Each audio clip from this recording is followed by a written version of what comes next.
आज हम होली के लिए लेकर आए हैं चाशनी वाली गुजिया की रेसिपी। और इस गुजिया का जो स्वाद है वो बहुत ही बढ़िया है। इसकी फिलिंग जो है इतनी ज्यादा टेस्टी है कि आपको खाकर मजा आ जाएगा। जिसको खिलाओगे ये वही इसकी तारीफ करेगा। नमस्ते। मैं दीपाली, कुक विद दीपाली में आप मेरे साथ हैं। तो चलिए शुरू करते हैं आज की रेसिपी को। दोस्तों, तो इस गुजिया को बनाने के लिए एक परात में हमने 2 कप मैदा ले ली है। भाई, गुजिया तो मैदा में ही अच्छी लगती है, इसलिए मैदा ही लीजिए। फिर 1/4 कप इसमें देशी घी डाल रहे हैं, यानी 4 टेबल स्पून। 2 कप मैदा के लिए मुइन ठीक रहता है। घी की जगह आप रिफाइंड ऑयल भी ले सकते हैं। फिर घी को मैदा में अच्छे से मिक्स कर लेंगे। मैदा को मुट्ठी में लेकर देख लीजिए, लड्डू बनना चाहिए। इसका मतलब ये है कि आपने घी या फिर ऑयल जो भी डाला है वो बिल्कुल ठीक है। फिर इसमें थोड़ा थोड़ा पानी डालकर इसका हम डो लगा लेंगे। डो ना ही ज्यादा गीला हो और ना ही ज्यादा टाइट होना चाहिए। ठीक ठीक सा डो इसका लगाना है। जैसा रोटी के लिए आटा तैयार करते हैं उससे थोड़ा सा टाइट ही इसका रखना है। आपको दिखाते हैं कि ये देखिए, जो हमने डो तैयार किया है ना ही ज्यादा टाइट है और ना ही ज्यादा गीला। अब इस डो को 15 मिनट के लिए ढककर रखेंगे, जिससे ये सेट हो जाएगा। गैस पर हमने एक पैन चढ़ा लिया है। इसमें हम 1 टेबल स्पून देशी घी डाल रहे हैं। थोड़ी सी मेवा छोटे टुकड़ों में काट कर इसमें डालेंगे।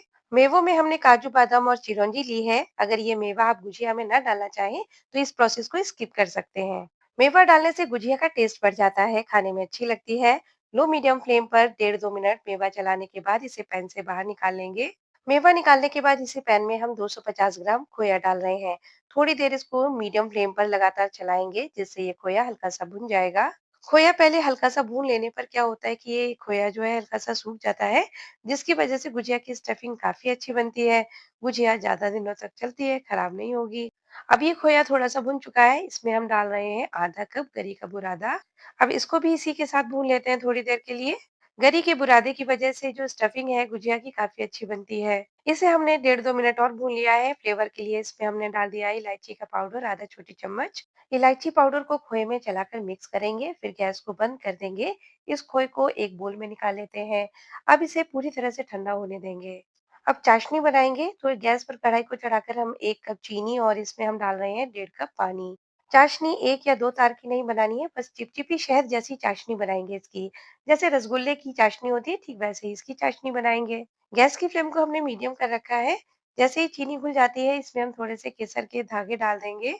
इससे क्या होता है कि बहुत बढ़िया सा कलर आएगा और फ्लेवर भी बहुत बढ़िया आता है इससे। आप चाहें तो कलर के लिए हल्का सा ऑरेंज या फिर रेड फूड कलर भी डाल सकते हैं। इस चाशनी को बनते हुए 8-9 मिनट हो चुके हैं। चेक कर लेते हैं इसको।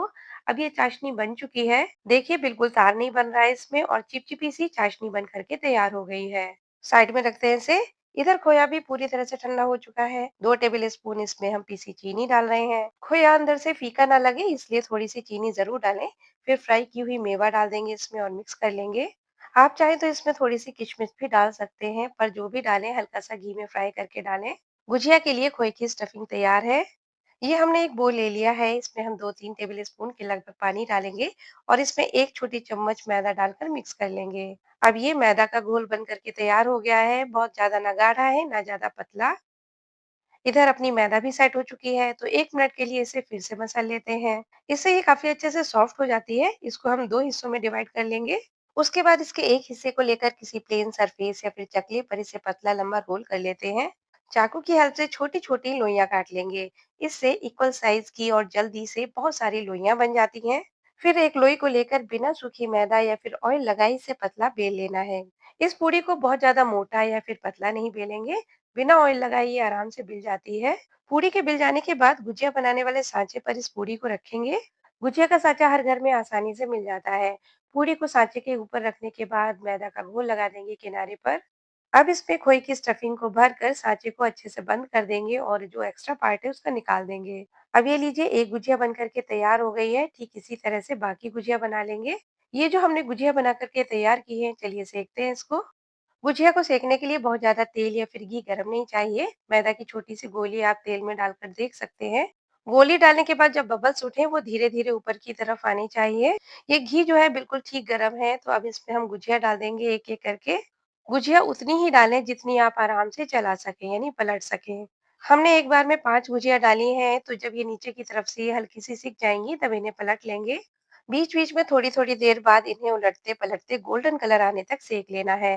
गुजिया में जब भी आप स्टफिंग भरें तो बहुत ज़्यादा इसको नहीं भरना है, नहीं तो क्या होगा कि सेकते समय गुजिया फट सकती है। खोए के बाहर निकलने से क्या होगा कि घी भी खराब हो जाएगा और साथ ही साथ जो गुजिया साथ में पड़ी हैं, उनके ऊपर खोया चिपक जाएगा जिससे गुजिया देखने में अच्छी नहीं लगेंगी। अब आप देख सकते हैं कितना बढ़िया इन पर कलर आया है, तो अब इनको हम बाहर निकाल लेंगे। इसी तरह से सारी गुजिया सेकनी है, तो इन गुजियों को हम डाल देंगे हल्की गरम चाशनी में। एक साइड इन गुजियों को 3 से 4 मिनट के लिए पड़ा रहने देते हैं। अब जो थोड़ी-सी गुजिया और हमने बना ली हैं, उनको भी हम घी में डाल देते हैं, पहले की तरह इनको भी सेक लेंगे। जो चाशनी में गुजिया पड़ी हुई हैं, उनको पलट लेंगे और फिर 2 से 3 मिनट के लिए फिर से इन्हें ऐसे ही पड़ा रहने देंगे। अगर आपने इस तरह से कभी चाशनी वाली गुजिया नहीं बनाई है, तो एक बार ज़रूर बनाकर देखिएगा, सभी को इनका स्वाद बहुत बढ़िया लगेगा। इन गुजियों को चाशनी से निकालने के बाद बाकी गुजिया भी इसी तरह से बना लेंगे। ये गुजिया हमने तैयार कर ली है, इनको आप मनचाहे तरीके से सजा सकते हैं। जब ये देखने में इतनी ज़्यादा अच्छी हैं, तो आप आइडिया लगा सकते हैं कि इनका स्वाद कितना अच्छा होगा। इस होली इस तरह से चाशनी वाली गुजिया आप ज़रूर बनाइएगा, सबको बहुत अच्छी लगेंगी। अगर रेसिपी अच्छी लगी हो तो प्लीज़ लाइक और शेयर कीजिए। चैनल पर नए हैं तो सब्सक्राइब कर लीजिए।